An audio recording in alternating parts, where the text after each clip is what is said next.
এই মুহূর্তে অন্নপূর্ণা যোজনাকে কেন্দ্র করে একটা গুরুত্বপূর্ণ সরকারি নোটিফিকেশন উঠে এসেছে। তো আমরা দেখে নেব সেই নোটিফিকেশন কী কী বলা হয়েছে এবং সম্পূর্ণ বিস্তৃত আলোচনা হবে এই ভিডিওতে। তো আপনারা প্রথম থেকে শেষ পর্যন্ত অবশ্যই দেখবেন এবং ভিডিওটি বুঝতে পারবেন যে কারা এর জন্য যোগ্য এবং কারা অযোগ্য, মানে কারা পাবে কারা পাবে না। এখানে নির্দিষ্ট একটা ক্রাইটেরিয়া বেঁধে দেওয়া হয়েছে, তার মধ্যে যারা পড়বে তারাই অন্নপূর্ণা যোজনার যোগ্য। তো চলুন আমরা দেখে নিই। প্রথমত সাবজেক্টে আপনারা মেমো নাম্বার দেখতে পাচ্ছেন, এত ডেটেড এত। সাবজেক্ট বলা হচ্ছে minutes of the meeting on Annapurna Yojana on 8th July 2026 at 8 a.m.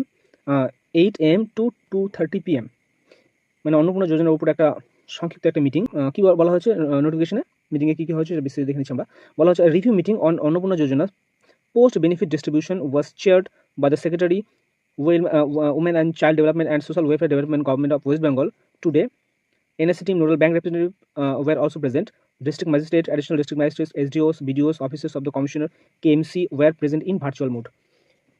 এখানে ওমেন অ্যান্ড চাইল্ড ডেভেলপমেন্ট এবং সোশ্যাল ওয়েলফেয়ার ডিপার্টমেন্ট থেকে, পশ্চিমবঙ্গ সরকারের এনআইসি ডিপার্টমেন্ট থেকে লোকজন ছিলেন, নোডাল ব্যাংক ডিপার্টমেন্ট ছিলেন, বিডিও সাহেবরা ছিলেন, এসডিও সাহেবরা ছিলেন এবং কেএমসির কমিশনার এখানে ভার্চুয়াল মোডে উপস্থিত ছিলেন। মিটিংয়ে কী কী বলা হয়েছে এক এক করে আমরা দেখে নেব, এক এক পয়েন্ট বাই পয়েন্ট। প্রথমত বলা হয়েছে the secretary brief the present status and thereby sort the questions from the participants regarding the problem being faced by them while processing the application.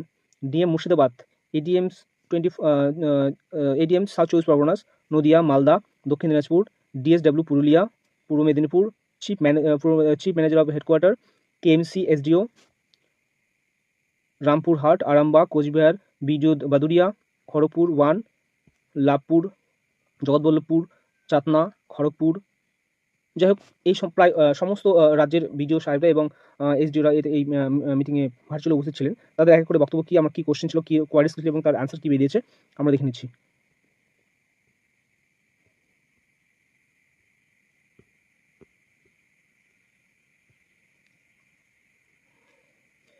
প্রথমত বলা হচ্ছে edit regarding minor name change or Aadhaar change etcetera is required. প্রথমে বলা হচ্ছে যে আধারের নাম change এবং নামে কোনো ছোটো কোনো ভুল সেগুলোকে চেঞ্জ করার প্রয়োজন।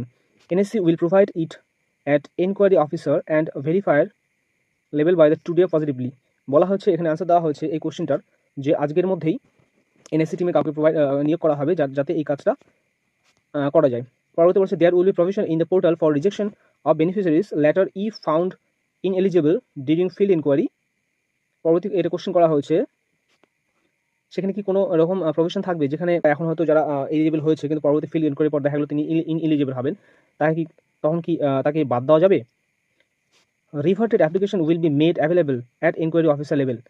NIC will ensure this by 9/7/2026. মানে বলা হয়েছে যে এই কোয়ারির পরিপ্রেক্ষিতে যে এর জন্য একটা NSC team enquiry officer level একটা এনএসসি টিম করা হবে, যারা কিনা 9/7 মানে 9 তারিখের মধ্যে জুলাই মাসে এটা এনশিওর করবেন। পরবর্তী বলা হচ্ছে it was asked whether AWH, ASHA workers, civic volunteers, para-teacher, etc. will be eligible for Annapurna Yojana. It was informed that since they are, মানে এখানে প্রথমত কোশ্চেন করা হয়েছে সিভিক ভলেন্টিয়ার্স, আশা কর্মচারী এবং প্যারা টিচার তারা কি এই যোজনার জন্য যোগ্য? এরপর কি উত্তর দেওয়া হয়েছে, বলা হচ্ছে it was inform that since they are engaged in government sector and receiving honorarium remuneration on monthly basis, their application may not be approved as of now till any further order. বলা হয়েছে এ পর্যন্ত যেহেতু এনারা আশাকর্মী, civic volunteer এবং para teacher যে স্টাফরা আছেন তাদের যে স্যালারি গভর্নমেন্ট সেক্টর থেকে হয়, সে কারণে এখন পর্যন্ত তাদেরকে অ্যাপ্রুভ করা নাও হতে পারে যতক্ষণ না পরবর্তী কোনো অর্ডার আসছে। তারপর কি বলা হচ্ছে, নেক্সট বলা হচ্ছে query was raised regarding the family member of government employees, pensioner, income tax payer should be considered or not. এটা একটা গুরুত্বপূর্ণ পয়েন্ট যেটা কিনা প্রত্যেকের জিজ্ঞাস্য বিষয়। আচ্ছা, এখানে আমরা তার সম্পূর্ণ পড়া হোক বা পড়ে আমরা দেখি কি লেখা হয়েছে। Consider or not, as the notification does not mention about the family members. In this regard, it is informed that applicants from such family may not be brought under the approved list as of now. বলা হচ্ছে এই ধরনের কর্মচারী যারা আছেন তাদের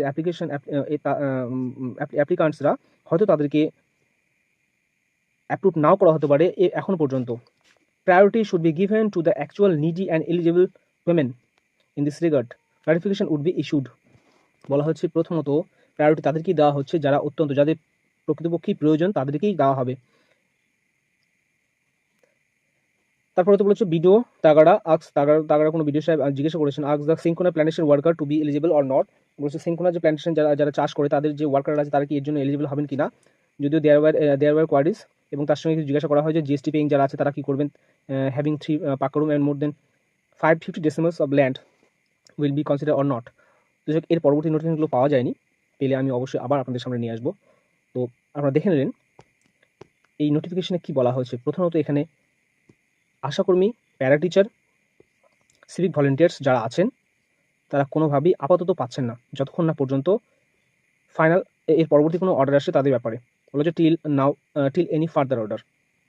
তারপরে আমরা দেখে নেব যে নিচে কি বলা হয়েছে, সরকারি কর্মচারী এবং তাদের ফ্যামিলি মেম্বার্সরা। এখানে বলা হয়েছে যে এই সমস্ত এই ট্যাক্স পেয়ার গভর্নমেন্ট এমপ্লয়িজ তাদের ফ্যামিলি মেম্বারদের ব্যাপারে বলা হয়েছে যারা কিনা এখনও পর্যন্ত তাদের অ্যাপ্রুভ নাও করা হতে পারে।